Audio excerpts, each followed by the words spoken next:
네, 안녕하세요. 초등교사 이서윤의 초등생활 처방전입니다. 네, 우리가 이제 수학을 공부할 때 이제 교과서에 있는 개념이 중요하기 때문에 교과서에 있는 개념을 반드시 말로 설명을 해보는 선생님 놀이를 해보라고 말씀을 드렸고요.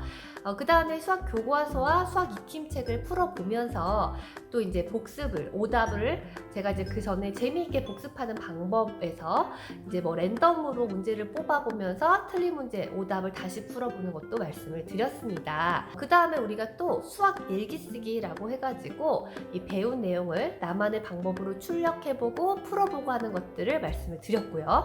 또 수학 교구를 활용을 하는 것, 그래서 수학 교구에 여러 가지 목록들 또 말씀을 드린 적이 있습니다. 네, 이런 영상들 혹시 안 보셨다면 참고를 하시고요.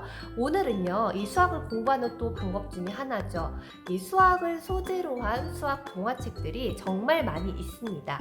그래서 어떤 책부터 읽어야 할지 혹시 막막하신 분들을 위해서 추천을 해드리고 생각을 해볼까 합니다. 이 저학년을 앞두고 있는 예비 초등이 읽어봐도 좋고요. 또 1학년, 2학년을 거치고 있거나 이 3학년 이상이지만 한 번 더 복습해보거나 개념을 다질 필요가 있는 학생들이 읽어보면 좋겠어요.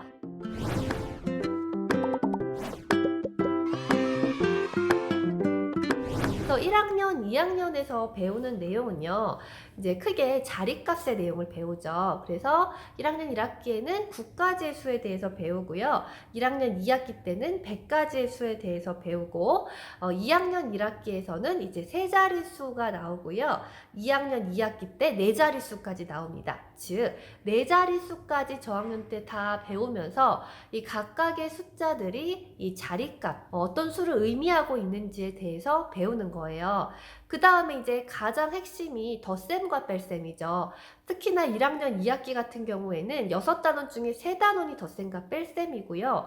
2학년 2학기까지 해가지고 완벽하게 두 자릿수 더하기 두 자릿수, 두 자릿수 빼기 두 자릿수 이렇게 받아올림과 받아내림이 되는 것들을 충분하게 이제 연습할 수 있도록 도와주셔야 됩니다. 그 다음에 이제 곱셈이 2학년 때 나오잖아요. 1학기 때는 곱셈의 개념을 배웠다면 2학기 때는 구구단을 배우면서 또 자유자재로 한 자릿수의 곱셈을 할 수 있도록 해야 됩니다. 그 다음에 이제 여러 가지 모양이 나오고요. 그 다음에 시계를 보는 것들이 나오죠. 1학년 때는 몇 시 30분까지 나오고요. 2학년 때는 몇 시 몇 분, 이제 5분 단위까지 배우죠. 왜냐면 그 5단을 다 배웠잖아요. 그러니까 1분 단위까지도 읽을 수가 있어요. 정확하게 몇 시 몇 분을 읽을 수 있는 거를 2학년 때까지 해서 배웁니다. 그 다음 길이를 재는 거. 2학년 1학기 때는 센티미터까지, 2학년 2학기 때는 미터 단위까지 우리가 길이를 배우고요. 규칙을 찾는다는 거 배우고, 또 표와 그래프가 2학년 때 처음으로 나옵니다. 어떤 자료를 보고 그 개수를 세어가지고 이제 표와 그래프를 만들어 보는 것. 그래서 분류하는 것이 1학기 때 나왔다면, 2학년 1학기 때 나왔다면 그것으로 이제 표와 그래프를 이제 배워보는 것이 2학년 2학기 때 나오는 것입니다. 1학년, 2학년, 이 저학년 때는요, 이 자리값의 의미 네 자릿수까지 확실히 하고요. 받아올림, 받아내림이 있는 덧셈, 뺄셈, 그리고 구구단으로 하는 한 자릿수의 곱셈까지 완벽하게 하고 시계를 읽을 수 있어야 되겠습니다.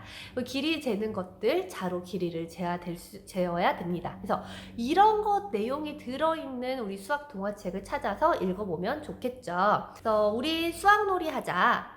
수학의 저주, 수학 식당, 신통방통 수학 시리즈, 수아가 나 좀 도와줘, 마법의 숫자 수익기와 자리값, 수학을 푹푹 먹는 황금이, 수아연산, 키키는 100까지 셀 수 있어, 나 혼자 해볼래? 덧셈 뺄셈, 양치기 소녀는 연산을 못한대, 덧셈 뺄셈이 이렇게 쉬웠다니, 곱셈 구구가 이렇게 쉬웠다니, 수학이 쉬워지는 곱셈 구구, 떡장수 할머니와 호랑이는 구구단을 몰라, 어린 수학자가 발견한 도형, 이상한 나라의 도형공주, 헨젤과 그레텔은 도형이 너무 어려워, 마녀들의 보물지도 길이재기, 비교쟁이 코수염 임금님, 키가 120kg, 쉿! 신데렐라는 시계를 못 본대, 시계 보기가 이렇게 쉬웠다니, 눈물 모으는 악어, 지구의 시간을 되찾은 돼지,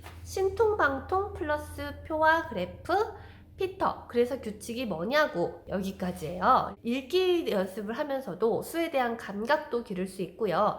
이러한 수학 동화를 통해서 이 서술형, 논술형 문제까지 대비를 할 수가 있습니다. 수학을 싫어하는 아이들 같은 경우에는 특히나 이렇게 재미있는 이야기를 통해서 수학을 접하면 조금 더 흥미있고 친근하게 다가가고요. 수학 동화책을 읽고 나서 혹시나 독후 활동으로 수학 일기 쓰기도 한번 해보면 좋죠. 활용을 해보신다면 제가 전에 수학 일기 쓰기 방법 영상 올린 적이 있어요. 그래서 인상 깊었던 부분이라든지 새로 알게 된 부분이라든지 이런 것들을 글로 써봐도 좋고요. 학습 만화 만들기라든지 그림으로 표현하기와 같이 하면서 수학 동화책을 읽고 독후감을 쓴다라고 쉽게 생각을 하시면 되겠습니다. 그래서 오늘 말씀드린 어떤 수학 동화책의 목록 이외에도 또 도서관이나 서점에 가서 직접 골라보는 것도 좋겠습니다.